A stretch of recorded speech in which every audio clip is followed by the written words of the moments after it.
Have you ever heard of Sarah Bartman? Today we're in the Thackray Museum of Medicine in Leeds and we're taking a look at this medal which depicts Georges Cuvier. Georges Cuvier was a 19th century French anatomist and naturalist, and he was known for his comparative study of anatomy and also for being one of the founding fathers of paleontology. However, he also held some really racist views on evolution.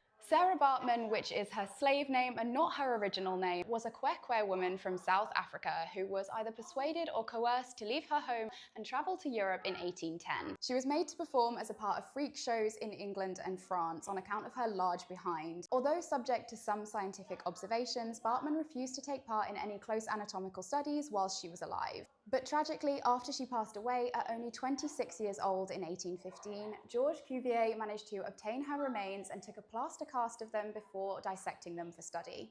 Cuvier used his findings to support his theory of a hierarchy between races, as well as support his racist theories on evolution. Bartman's skeleton, as well as a plaster cast of her remains and her pickled brain and genitals, were then horrifyingly publicly displayed in a museum in France until 1974. It wasn't until 2002 that Bartman's remains were finally repatriated to South Africa, and she was laid to rest on National Women's Day. Although horrifying, Sarah Bartman's story is an incredibly important one to tell, and I'm incredibly grateful to the Leeds University students as well as the Thackray Museum volunteers for researching it and bringing it to public attention as part of their Hidden Histories project.